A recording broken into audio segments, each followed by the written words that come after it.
Otep à tous, bienvenue sur la chaîne des panafricanistes, par essence, par conviction et par excellence. Celle des citoyens qui évitent par nécessité et obligation de combat. Nous sommes une chaîne qui n'est guidée que par nos ancêtres et rien que par les ancêtres qui appartiennent à l'égrégore du monde noir. Par conséquent, nous ne croyons en aucun Dieu venu de l'étranger. Toutefois, cette vidéo n'est aucunement destinée à inciter à la haine ou à la violence, car nous menons un combat qui est d'abord et avant tout spirituel, intellectuel et démocratique. Ensuite, il est politique, géopolitique et géostratégique. Contre l'impérialisme, le colonialisme, le néocolonialisme et l'endocolonat, qui sont tous qualifiés de crimes contre l'humanité. Nous menons ce combat sur la base du principe fondamental que nous avons hérité de nos ancêtres kémites, qui est celui de la Mahat, c'est-à-dire solidarité, vérité et justice.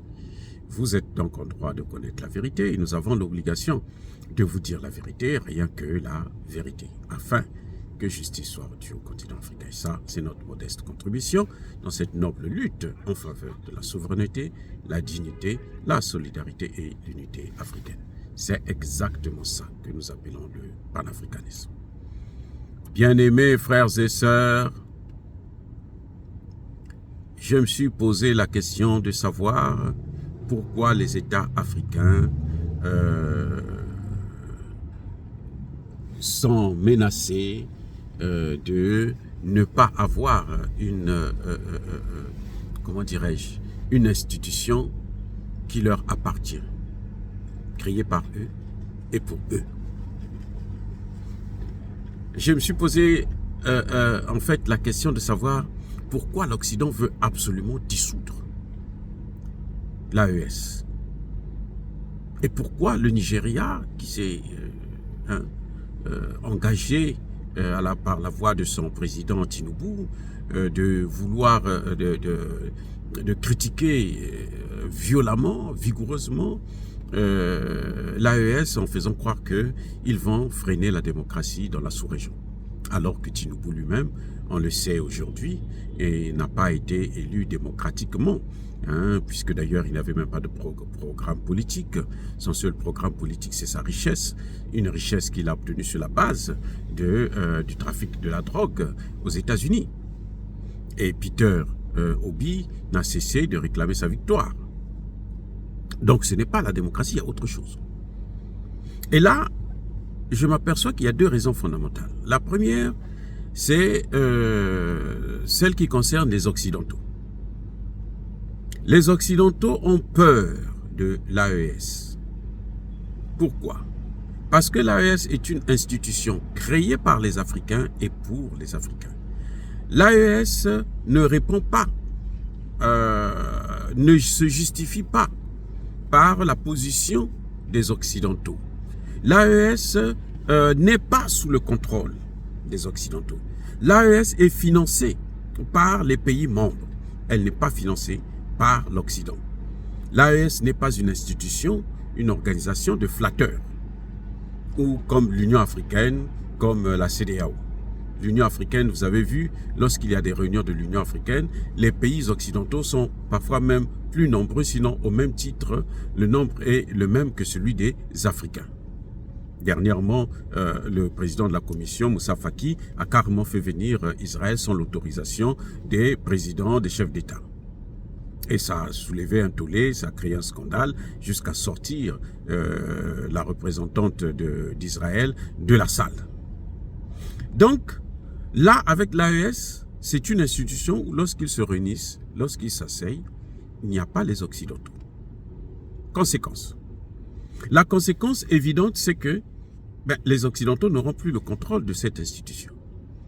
Les Occidentaux ne vont plus savoir ce qui se passe au sein de l'AES.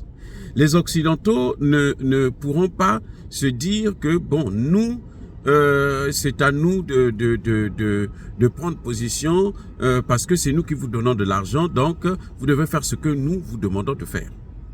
Ce sera une première dans ce qui concerne les organisations africaines autonomes, indépendantes, qui échappent au contrôle total des puissances occidentales. Mais il y a un autre aspect, c'est que c'est une institution qui sera basée sur en fait le modèle, le contre-pied même de l'Occident, la multipolarité. Donc, les Occidentaux, eux, ils veulent un monde unipolaire, et l'AES sera plutôt plus proche des BRICS que de l'OTAN. Là encore, c'est un autre élément fondamental. Parce que c'est comme si c'était l'opposition, si vous voulez, à la volonté des puissances occidentales. Donc voilà deux éléments qui sont fondamentaux, qui poussent les Occidentaux à tout faire pour contrôler, pour avoir la même mise sur l'AES. Si l'AES était comme la CEDEAO, tout le monde allait d'ailleurs acclamer. Vous avez vu le G5, puisque c'était Emmanuel Macron qui gouvernait le G5, même la CEDEAO a acclamé. Et c'est ça qui a poussé d'ailleurs ces pays-là à sortir de cette institution. Maintenant, en ce qui concerne le Niger, le Nigeria plutôt. Le Nigeria, M. Bola Tinubu, sait que le Nigeria est un pays qui se développe sur le modèle occidental. C'est la première puissance africaine économiquement parlant.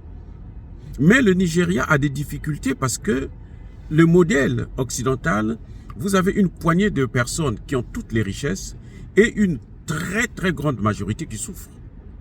Je veux vous rappeler qu'ici aux États-Unis, il y a près de 60 millions de pauvres, près de 20 millions de sans-abri. Ça, c'est un problème pour un pays qui est développé. Et le Nigeria va dans le même sens.